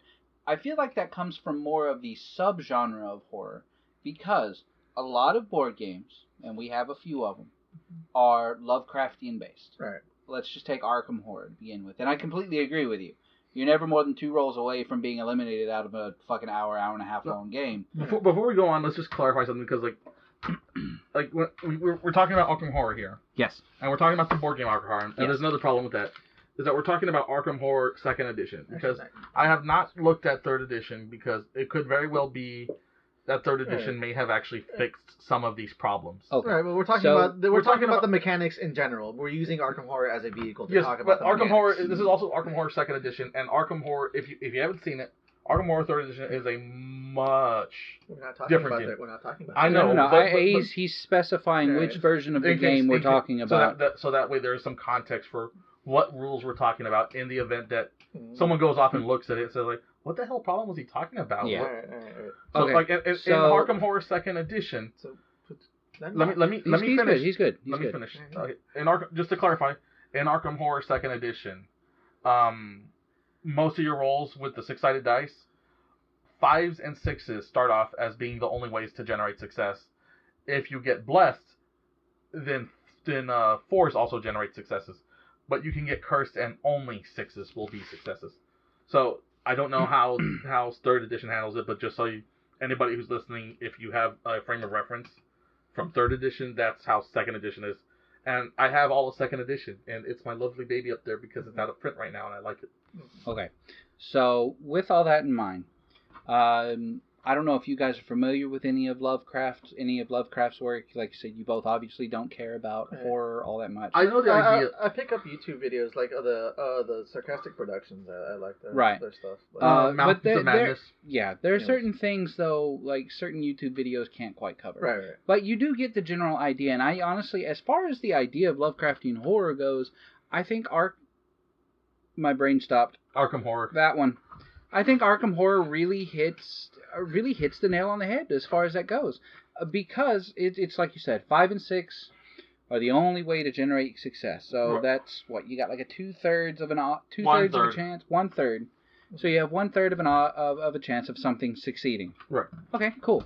I would argue that's life already. Yeah, I would argue that's life already. You know. You can, and like you said, you can get blessed and make it a 50% which makes it chance. a little bit easier. Which means you have just this little sliver of hope that you can actually win. You can also get cursed, which knocks that down ridiculously. Because let's be honest, if your brain's being torn apart by an elder one, you'd be lucky to get that. So somebody rolled a cursed roll when they were electing Trump. Right. Stop that. We're not that kind of podcast. God damn it! I want to come up with an insert picture every time we do that. It's gonna be like, we're not that kind of podcast. Please stand by. You don't like SJWs, and putting that with air quotes. So like, if you say stuff like that, you're going to get SJWs. That's. Anyway, sorry. Okay, so again, the idea is you are a human going against these otherworldly beings that, for all intents and purposes, are leagues above you as far as power goes. So honestly, the fact that you have those odds is outstanding, right, to begin with. The fact that you're 2 rolls away from being kicked out of the game or like being eliminated as a player is, and I'm guessing here, is supposed to reflect the idea of your mortality, like the abject mortality that this character has with the game. Now, in conveying the sense of a Lovecraftian horror, I think the game mechanic is fine. But I understand where you're coming from. You're 2 rolls away from being eliminated. This game runs, hour and a half? Two, depending on how many players you have and how good their rolls are. And the this is a long game, so yeah, it does. It leaves people out. So I think that's kind of the problem, because in going for, what's the word? In going for literary accuracy, as far as it being a Lovecraftian game, I think it hits home, but it sacrifices some things in order to do that. Now, if you were to go the opposite end of that spectrum, it wouldn't be as Lovecraftian. It really wouldn't. It wouldn't be as Lovecraftian. I mean, you might have, Big Daddy Squid on the box, which is all well and good. Not me, Cthulhu. Nobody's ever going to call you that. You must now all call me Big Daddy Squid. In your filthy dreams. You see, now I pray we never get big, because then we'll have to go to a convention and actually have to deal with people calling me Big Daddy Squid. If that's what it takes for us to get big, I will fucking down for this. People are gonna have Big Daddy Squid shirts. Can we do that? Like, that's so badass. We'll get one of those DeviantArt artists to draw a chibi squid and just Big Daddy Squid on the shirt. If we ever get invited to a convention to do a panel, that will be our very first product. That's is so Big Daddy Squid shirts. I'm so down for this. We just fuck. Okay, Anyways, focus now. So again, you narratively in the narrative stretch, it hits the Lovecraftian notes. Yes. But on the gameplay stretches, it leaves players. For the sake of it actually being a game, it leaves players out. Now also again to address some of the gameplay though, you say you're never 2 rolls away from being eliminated. I think that's mostly because it's so difficult to recover. Because here's the thing, if I remember correctly, when you get down to 0 health or 0 sanity, you're not actually eliminated from game. What happens is you're taken back to either the sanatorium or the hospital, and you're forced to sit there and recover for a bit, and then you can go back out about and try again. The only time you are actually devoured and removed from the game is an instance in battle with the old one, or there are some. If something happens to you while you're in the other realms and then knocked out to Lost in Space and Time, right? If something happens to you in there, then you are devoured. And the game does even say, I agree with you there. The recovery time is really killer. It is. And it still kind of leaves the player just... So I played a solitaire version of sitting there twiddling their thumbs. Yeah. I played a solitaire version of the game just the other day, and as a result of having to wait for that recovery time, I got devoured. Exactly. So yeah, So I mean, it's a little unfair, but again, we're keeping with the Lovecraftian narrative rather than the actual game. So it's a trade-off for these kind of games. And I think so it's mostly on me as a player. Is I don't play games to, I'm not playing a game because I want to lose. I'm playing a game because, I want to have this chance of success. And I kind of got into it when I got to the deck builders. It's and the deck builder is whether you win or lose is in large part based on the deck you build. And here, it's on the roll of a dice. It is literally as random chance as they can make it. Well, the deck builder also has a way to counteract that, anyways, with the chaos bag. I think. I mean, is that really any worse than D&D? You pass fail on a D20. Yeah, but on D&D, you build your stats. You can have I'm trained in this thing, or I have stats, or my charisma is so much, so I get a bonus, or I have this weird ass totem, or whatever. You can kind of build for it. In these horror games, you get you have a trinket that, sure, if they're generous, you have a trinket that will one time just say no to the big baddie, I kind of, I don't know, so they have it's still in large part random chance, and it's not. I don't like it, I guess, is what I'm trying to say. I'm not saying, I don't want to say it's bad. I'm not a freaking game designer. But it doesn't feel fun. It doesn't until like, okay, I rolled a number and now I'm eliminated. I kind of want to say this, like, it's like you don't find fun in the failure of the game. I guess. Yeah. Because I find, because like I personally like, I lost. I still liked it because right. I have accepted in a Lovecraftian game I am more likely to lose than I am to win, but I am willing to have fun in losing that game. You know what's weird? Because I get that feeling from the fighting games, and a lot of the fighting games is because like you lost, but you know your opponent outplayed you, and you got to see this. It was the decisions of your opponent. Yet you talk mad shit about Tekken all the time. Do I? Yeah. No, you don't. That's no, that's you. My bad. That's me because I like to bash on fighting games sometimes. When was the last time I talked about Tekken? Dang. That's true. Never mind. I retract the comment. I just bash on fighting games mostly because it pisses off the other friend that we have who is really into fighting games. But when you're in the fighting game, when you lose, and again, it's person to person, I guess. And in the fighting game, you lose, and it's because your opponent pulled out this badass combo, and it looked awesome doing it, and when you lose in these games, it's just kind of like, okay, I rolled a 0, so now I'm dead. It's not to me as a player. It's not fun, and that's. I think honestly, if somebody organized this game better at a con, I think there needs to be a way to host this game at a convention, where even if you lose, you're rewarded just for having participated. Mm-hmm. There needs to be some kind of good. There's another train of thought in tabletop where it's like failure is more interesting, and I cannot disagree with that enough. Failure in what? I think it really depends. Yeah, that's the thing. It depends on how creative the players or the DM is, because it's like can you make failure interesting, or can you? Because I can see where it goes the other way, where like where success. So my thought is like, if you fail, it's just the thing you want to do doesn't happen, and that's the end of that. And the problem with that train of thought, I realized, is that the success is also the same thing. Is like, okay, the thing you want to do happens. Now what? Right. So but like, so it's based on who is playing. Like, are they this writer that can write a whole narrative thing on the spot, and to make the failure interesting or make the success interesting. Right. I completely agree with that. Like, games are only as good, I think, as the people running them, especially when you come to tabletop RPGs. Now, board games are really only as good as the writer, right? So designer, writer, however the fuck, I don't know. Do you write or design board games? I'd imagine you do both. a bit of both. both. A little bit of both, yeah. And I completely agree with that. Being for running tabletop RPGs, as long as we have, however you want to go about it. I can honestly say that failure is more interesting than success. That's not a thing.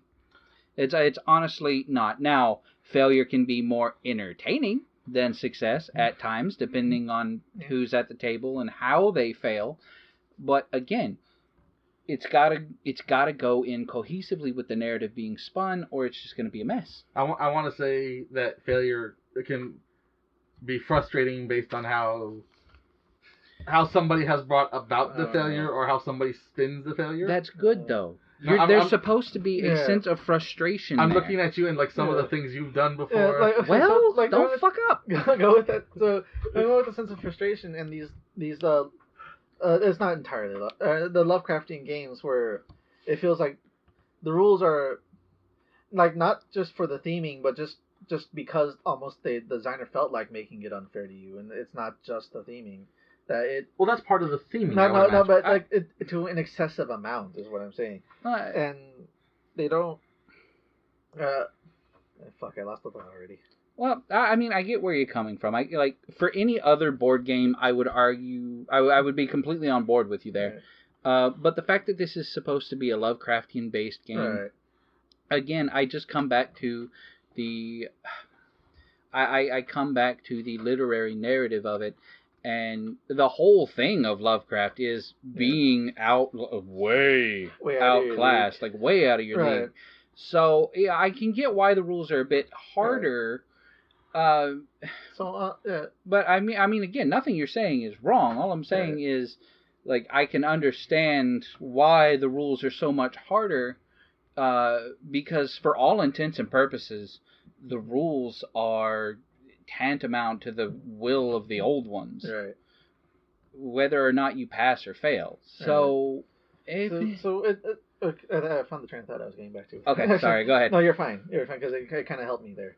So this is narratively, these horror games are supposed to make you feel these. I'm calling them negative emotions. This fear or this, and all they do is fill me with with this feeling of why bother. They fill me with a sense of apathy, of this nihilism of, like, if it doesn't matter, why should I bother? And that's why I like the games where, like, I can fight and succeed based on what I do. To be fair, I think, like, your why should I bother applies to most other questions we have asked you in life. Mm-hmm. Well, I mean, I can get where that's coming from. You are kind of... It's okay, though. Hav has all the stoic expression of the color gray. It's okay. That's no problem there. It kind of evens out your loud ass and my weirdness. So, no worries. You've called me gray, too. Well, yeah. Again, see, we're getting into stuff that I'm not willing to put on the internet. Because I like you a little bit more than I actually let on. So we're not going to discuss the palm tree formerly stuck between your butt cheeks. Okay? Yeah. We're not going to talk about the East Coast palm sitting in your stomach. Yeah? We will discuss this at another time. We're going to discuss this off mic. And I kind of hope you edit that one out, because no, we're going to leave that in. I'm selling tickets, $100 a pop. All right. For what? Removing the tree from your anus. Anyways, yeah. I lost my train of thought, guys. So the narrative, I get why the rules are like that. I feel that sometimes even in trying to get the rules to feel like that, they still go a little too far. And it never fills me with the sense of oh, pardon me. It never fills me with the sense that a horror anything should fill me with. It always fills me with the sense of why should I bother? I guess if we can't, it comes back to me. Is I enjoy being able to lose and have fun with it. The game can do that to me. It's success. Now that's just me, of course. Right. I will qualify that. I will say this, like, also for a while, and I don't know if it was Fantasy Flight that was doing this or if it was Board Game Geek or someone else, but there was, like, a running track of this global statistics of people who played the game would register the game they played, how many players, what were the investigators used, what was the old one, did they fight, did they win, and if they won, how did they win? Did they seal the old one away, or did they combat it to death? And just seeing all those stats, I mean, it's hard to explain this, but to me, it's like looking at that data table. There's just something kind of beautiful about that figures. Right, but the data table doesn't figure into the It doesn't figure into the game. It doesn't. I admit that. But to me, seeing all that is like, wow, and being able to think. Yeah. And when I put in one of my solo games in there. And to see that I contributed to that now big data set, like, right, but that's a meta statistic. That's not part of the game. I know, but I guess I'm willing. I took Arkham Horror a step further to be able to enjoy it, and I guess, like, if it takes that much, I can see where that might be also the failing of a game. Yeah, if you needing to take that step forward really doesn't help me with anything. But, and also. I will never say I have my whole spiel about how failure isn't inherently more interesting, and I'm not gonna say that you can't have fun failing. Like, again, like, I have fun sometimes failing at losing at fighting games because the opponent did something more badass, or because I messed up something and I learned from that. But the losing at these games just feels like I lost because someone said I was going to lose, and I had really no agency over that decision. Okay, I get where you're coming from. All right. I'm not sure if you can put that all on horror games. No, I really can't. But that's the main vehicle. You guys have, like, primarily Lovecraftian or other. They tend to go, like, stuff similar to that. The horror that we do have does tend to lean towards the Lovecraft. Yeah. So because it's the easiest to be able to put out there without worrying about who holds what license. And it's really, and to me, horror is something that's really hard to get across on, like, a board game. Yeah. because it's not the same stimuli. Right. Again, this is why I'm more willing to do horror as a board game as opposed to anything else. Like, let's just take say Bloody Inn for example. Mm-hmm. That's a very horror thing. Honestly, you'd probably find that in an 80s B movie, or an 80s A movie. Just kind of depends on how much you like Psycho, I guess. Mm-hmm. But still never seen that mean, one. Honest to God, if we had that game right now, laid it out and played it, we'd honestly just be a bunch of sociopaths killing our guests.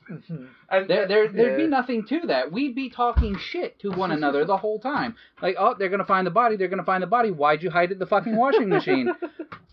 We talk trash the whole time. And it's fun. It's fun, and that's what games are supposed to be. They're supposed to get people around the table so they can have fun together. That's awesome. And it's not until you start thinking about the only thing that makes that horror is the fact that you're murdering people who come to visit your hotel like you're the Bates. Right. So I think that's what I think I need non-Lovecraftian horror. I need to see more of that. Well, see, if it's not Lovecraftian, then it falls into like this weirdness of like, yeah, it's horror with air quotes, but again, the only thing that's horrific is like the style or the setting or like you said, something like that. Like there's no true sense of that dread. Yeah, there's no dread. There's no, and yeah, you might be worried about getting caught, but ultimately, like, it's a game. Mm-hmm. So, like, how do I put this? Where horror differentiates from board game to literature to video game to other media like movies is that watching it, there's not just the suspension of disbelief, but there's that visual stimulus. Especially if you're playing like VR horror that's getting really popular now. There really is that suspension of disbelief and then that visual stimulus of actually experiencing. I can see how that can get popular. And I mean, I had the opportunity to play one of the horror VR game at a friend of ours' house a few weeks ago, and I really had a lot of fun. You know, it really gave me that adrenaline rush and that racing heart that horror fans look for. But it's hard to translate that, if almost impossible, when it's in board game form. Now, it's possible for tabletop RPGs because, again, it's a narrative, and like if you're like me and you listen to creepypasta or narrate the creepypasta, then you understand. You can kind of put your mind into what you're reading, but when you're just acting out something horrific on like an actual board with these cheesy little cardboard cutouts, you're not getting the same translation. And I understand why you enjoy horror-themed board games, because it's not... because that's exactly why. It's not that same... it's not that same visceral stimulation. It's, I guess, like, I can peek under the hood and see what's going on. Yeah. So... honestly, I hesitate to use the word horror on a board game. Suspense, thrill, maybe. It's a skin more than anything. Yeah, it really is. Horror for a board game is a skin more than anything. And I appreciate it. I appreciate the effort. But if you don't have games like Arkham Horror or Nychtophobia. Nychtophobia. Nychtophobia is a good premise. It's a good attempt at bringing the horror, the feeling of horror, into the board game. It really is, because one of the most primal fears is the fear of the dark. Exactly. Let alone not knowing that. I mean, Sammy, you're in the movie Eight-Legged Freaks with a blindfold on. No, stop. Yeah, we're gonna stop that. Now, to be fair, that was kind of a low blow, because that's taking advantage of your arachnophobia. But what I'm saying is, it's even worse when you can't see the eight-legged fuckers coming. Like, see what I'm saying? Yeah. Yes. No. So I can appreciate where they're coming from with that, but again, it's just gonna break down to a bunch of idiots feeling around the table. Maybe someone getting socked in the nose by accident, and everybody else laughing. You would do that too. I mean, and the question would be, was it on accident? Yeah. So, horror in board games really just gets kind of an unfair representation. I can appreciate what's going on, but there's not there's not that same pulse-pounding adrenaline that horror junkies kind of look for when you're not like sociopathic. I don't know, maybe you watch movies like The Collection and kind of get your jollies off on that. But How? Why? because torture porn is a thing, Sammy. And honest to God, that's all the Collector movies are. It's just torture porn. I thought that was the Saw movies. Saw, exactly. So, but I never understood the horror genre. Again, like I say this, and taking it from board games, taking it from board games, honest to God, is a bad place to take it. Which is funny that they end up in my top lists. I mean, that's fine. They're fun games. It doesn't make them any less entertaining. Just like if your idea of horror is, is Arkham Asylum, is Machina Arcana. Are they good horror representations? I don't think they're good horror representations. I think they're good horror skins, but they're not what horror They're not. is. They don't invoke the horror genre the way you like. Yeah, like not. Yeah, exactly. They don't invoke the horror the way I like. And again, this is all just an opinion. I'm sure if I got, I don't even know if Hob has any phobias now that I think about it. So I'm gonna have to pick on you again. I hate everything equally. Fair enough. Well, that's not even a phobia. That's just a hate. Yeah. Even if I got like one of those little wind up fucking vibrating spider decorations from Halloween. See? Exactly. So like that's the kind of fear I like. I like being just in touching range of the things that scare the fuck out of me without me actually being involved. Absolutely not. No. And that's just how I am with it. And I'm sorry, I kind of hijacked it to talk about horror. No, that's the point right now. We have no structure. The structure is beyond the top 5 list. We have no structure, so it's fine. And like I don't.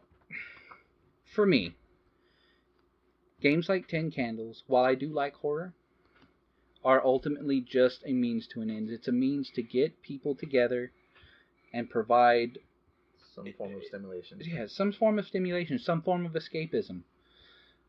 There's this little fucking quote I put up here from Charles Dickens. No one in this world is useless who lightens the burdens of another. Now, I'm not a very good person. No, you're not. Neither are you. Fair enough. I'll but take that. What I am and what I can provide is escapism for the people around me. What I can provide is a little bit of fun, something that they can sit down, drop the weight of the world that they're carrying, and just be someone else or have fun for a couple hours. Now, games like Arkham Horror make it difficult for that to happen because it leans closer to these thematics rather than the actual sense of the game itself, which I respect. Again, I love Lovecraft. So being able to get closer towards it. So like actually playing in that narrative is fun for me. But not everybody is into it. I'm sorry, go ahead. No, I was going to say, but for like I guess how it might be the more closer to the average gamer. How is nothing but average. Well, I guess being gray can't. Part of it, like there's a bit of it somewhere in the recording where it was like, I didn't play Mass Effect, and a large part of why I bounced off of it so hard was the gameplay. You never hear anyone talk about the gameplay of Mass Effect. Because that's not the big draw of Mass Effect for a lot of people. It's the narrative. It's, do you have sex with the blue alien lady? But the problem is... the answer is yes. Which blue alien lady? Yes. There was like 5 of them. The answer is yes. Anyways, that's the draw of the Mass Effect. But I couldn't play it because the game sucked. Or, well, I did not like the game. I can't actually say it sucked. Because I didn't play it enough to form an opinion. I played it for a little bit and then I dropped it. So why the hell did you buy Andromeda? I did. I bought Andromeda because I liked Andromeda. I like Andromeda. All the puzzle pieces fall into place now. And I blame the internet for us not having an Andromeda 2 already. I blame the internet for not hyping it up enough. So like you can skin. Bring this back to the discussion. You can skin it however you want. I'll give it a shot. If it's not a fun game, I really don't care.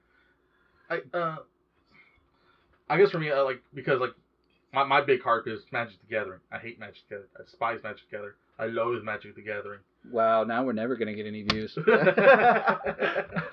You're laughing. Are you kidding me? We'll get the counterculture of the other people who hate Magic the Gathering. Yeah, all fucking 8 people who hate Magic the Gathering. I think there's more people you give credit for that hate Magic the Gathering. You might be right, but and there's also the people who just want to have someone to hate on, and so let's hate on the guy who hates Magic the Gathering. Yeah. All right, fair enough. Anyway, so carry on. What were you doing? I just to be fair, it's not just Magic the Gathering. It's the entire collectible model out there. Magic the Gathering for me just happens to be the easy target. Okay, I mean, fair. I get that, but like, I don't see how Magic is the easy target. Because Magic has been around for so long. Yeah. That I would blame even everything that Yu-Gi-Oh and Pokemon have done. I would blame them as like from some degree they took from Magic the Gathering. To some extent. You know, I think that's something we're going to have to look into at a later date. Which one came first? No, I think Magic the Gathering actually came first. It did come first. No, what I'm saying is that might be something worth podcasting about later. Being like how Magic affected like traditional card games, because you said yourself you wanted to play Vanguard. I enjoyed Vanguard. I want to play Vanguard because Vanguard does one singular thing different that I have not seen any other collectible card game do. And that's that all of its cards serve a let me qualify that as like they serve as a singular thing, and that they are all creatures. There are no artifacts. There are no spells. They are just all creatures. They serve different purposes based on how they are dealt out. I mean, Hav has played more than I have, so he may know more. That sounds a lot like Duel Masters to me, honestly. The Duel Masters also has the Masters did it too, but to put it mechanically, one of the good things that I also like about Vanguard, it touches on Sam's deal. One of the things that I like about Vanguard over Magic, I actually still enjoy Magic, but it has a lot of problems. Vanguard, there is almost no dead draw. Almost every card can be used for almost any purpose. You draw a card, except for the grade 3s, which you should only have like a couple in your deck. You should only have like maybe less every than card. 5. Every card will either has a shield which you can throw down to stop for yourself from being attacked, or if during any of the damage or drive checks, it'll get thrown either in your hand or into the damage pile. Which the damage pile you can then use to power effects of creatures, or if they do, they have the soul thing under your Vanguard where you put the cards from your into the soul, and you can use those cards to power effects. And every card, no matter where it is, pretty much will always serve a purpose. Or in Magic, you will have dead draws. Like when you're like all the way into the game and you draw a land, you're screwed. You're dead. So it's and so that's one of the things. Again, like that is the reason I like Vanguard. I mean, like, they're all one type of card, and so like the way that they've had to generate cards, or the way they've had to introduce new mechanics, the one thing they've never done is adjusted that particular formula. They're all still creatures. They all still do that thing. We've added a new tribe. We've added a new mechanic. But they all still function the same. There's grade 4s. But Magic the Gathering is just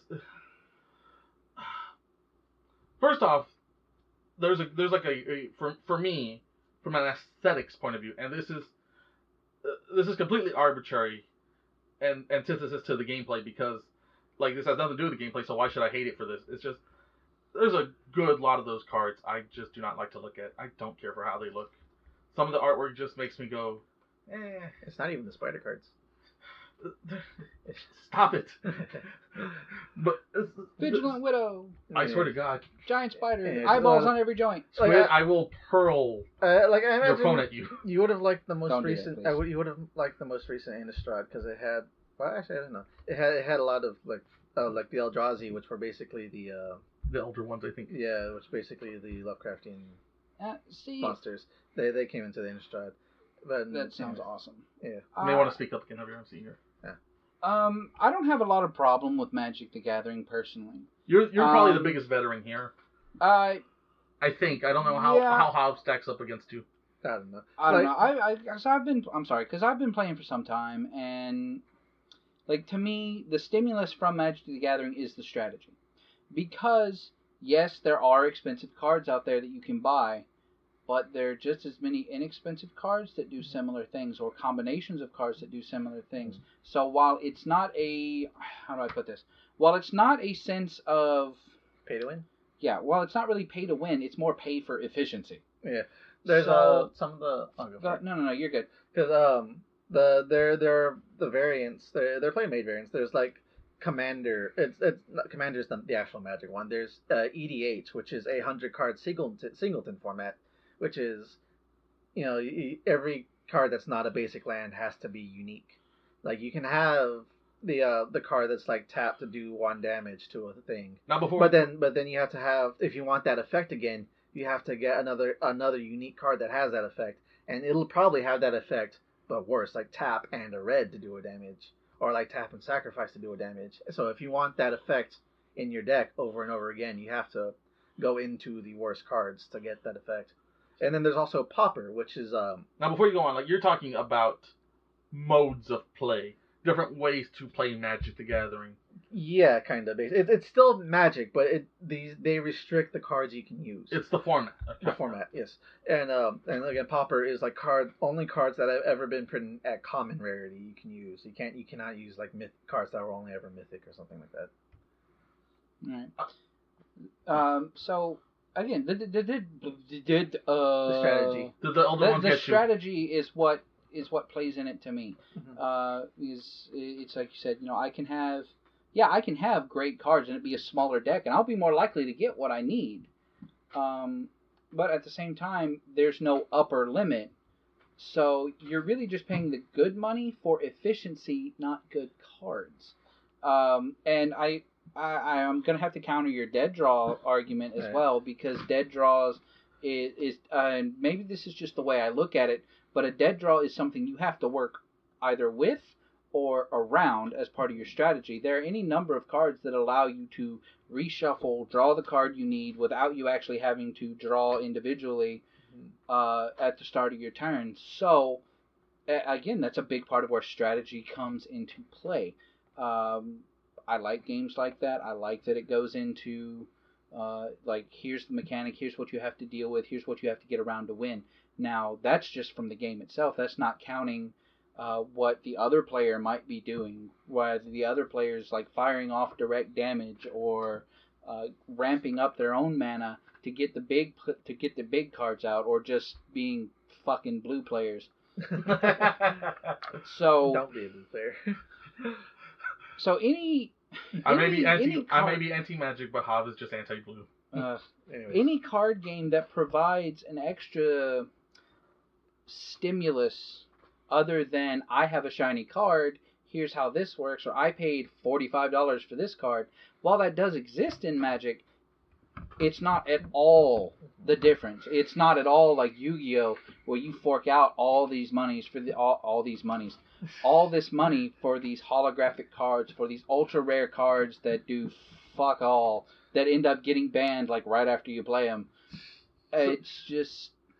So I heard this once at our local our game shop for a while, and I don't know how true this is, but like apparently in the Yu-Gi-Oh and Pokemon models, rare cards in their system tend to get reprinted into commons, because like they will reprint cards more frequently, because Magic the Gathering kind of has like this more archival system, I guess, where it's not so much in that they get reprinted, it's that the cards advance with the meta story of what's going on. Yeah.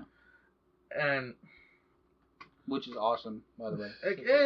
I mean, like, okay, I'll respect that. I was going to say, you're a total fucking lore junkie. Yes. War of the Spark was the biggest thing they did. And that was I still like that. I really wish there was a way to novelize everything about that particular storyline. They have the novels. I know about the one novel, but I'd like to see, and I don't know if there is, maybe there is and I just haven't seen them, but I'd like to see, like, novels of, like, most of the major, Planeswalkers. There we go. I lost the word there. I'd like to see their stories, and like, which is again like that hot minute I was into Magic. My Planeswalker was Venser the Sojourner. I liked Venser, and I found out later in the lore, he apparently sacrifices his life to save Karn, so that Karn can save Mirrodin from the Phyrexian Scourge or something like that. That is easily the nerdiest fucking thing I've ever heard you say, and it was fantastic. I want at least acknowledgement that it was about Magic the Gathering. That's fine. That's fine. So, but not to be a pain in the ass here, but we're running on 2 hours. All right. Well, let's. Okay, so we're gonna cut it short here. I wanted to keep talking on more stuff. Are you wanting to cut it short, or are you wanting to do a break? Like, I'm kind of wanting to cut it off because I have to be at work. I have to be at work pretty soon. It's night and we're running late. So, but before we cut off, we kind of got started late. So. No, that's fine. But like, we're gonna work with what we have. This is our first episode. We'll hopefully quality on this will improve as we do more. If we do more, this will be bi-weekly due to the schedules of two of our working members here. And because I will also be taking time to edit this out for audio and video, to get images and all that. Do we want to come to some like big grand conclusion? Do we just want to say nope, we're done, or how do we? Well, I'm saying. What was there like the ending? I just wanted to end on a way so that they know what to expect for the next week, for the next podcast. Is somebody else propose what the next list should be? So like top 5, whatever, and like it's Matt. Like Matt, you go ahead. Top 5. And if you can't think of anything, I'll pop something out. That's actually kind of tough. Top 5 lists. Top 5 lists. And we're gonna be here. We're gonna be here with like 25 vines. You know what? Apiece. You know what? Let's start simple. We covered board games this time. Yeah, right? So it should be another nerd type. You know what? Let's cover some anime. So top 5 anime. Top 5 anime, just in general. Okay, so just overall. Okay, so that should be the next time. So next time will be the Weebs of the Nerds, Geeks, now and Weebs. I have to think of 5 anime. Yeah. Oh, come on. With as many anime has been watched around you, you should have absorbed that many in osmosis. Does it have to, like anime, or like kind of manga then anime, or like just anime? As long as it's been drawn up with all the fan service, it doesn't matter. But it does have to be anime. We can go over manga another time.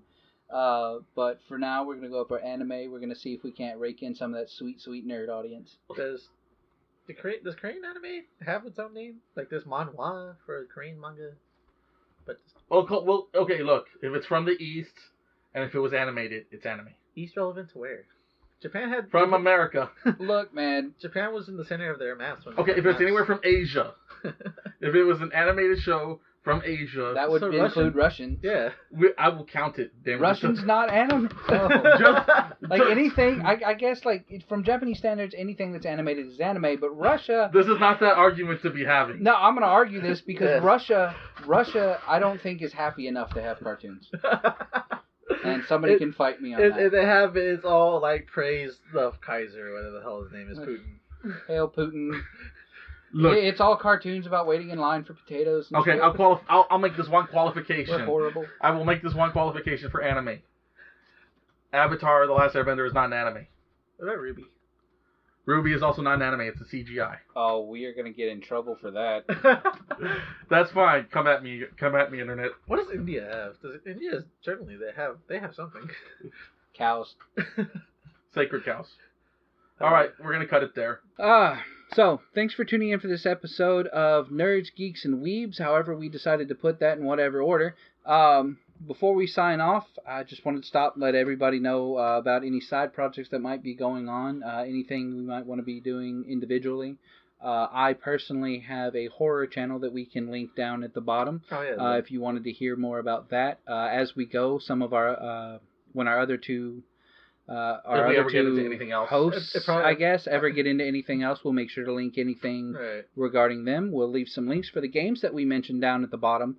Again, thanks for tuning in for the first episode, and it was real fun talking to everyone. See you later. Later. Good night. Let's say goodbye, asshole.